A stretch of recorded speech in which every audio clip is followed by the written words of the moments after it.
Video vlogging aku guna SJCam C400. Yes, vlog kali ini menggunakan SJCam C400 3-in-1 action camera. Tak adalah nak kata vlog sangat, lebih pada event coverage sebab kali ni company aku dia orang buat pickleball tournament untuk kick off dia orang punya April Fool punya month, FULL. So yes, tengoklah apa yang company aku buat. Nampak besar-besar, Thomas Pickleball Club 21 Trees Malaysia. So dekat kanan, dekat kiri kita akan nampak orang main pickleball je. Tak tahulah korang boleh dengar suara aku ke tidak dengan bunyi pukulan daripada pedal-pedal ni semua.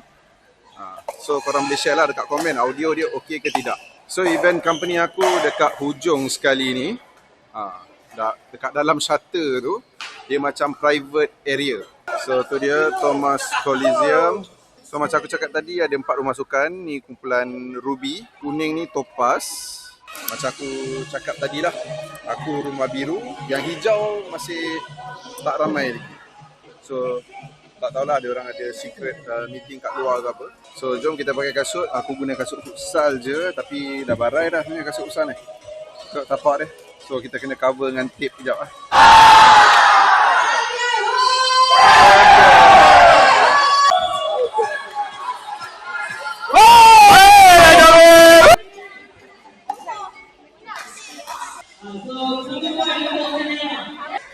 Jadi kita dengan Haikal, diorang dah okey. So round pertama supaya dah menang, kita nantikan round kedua pula.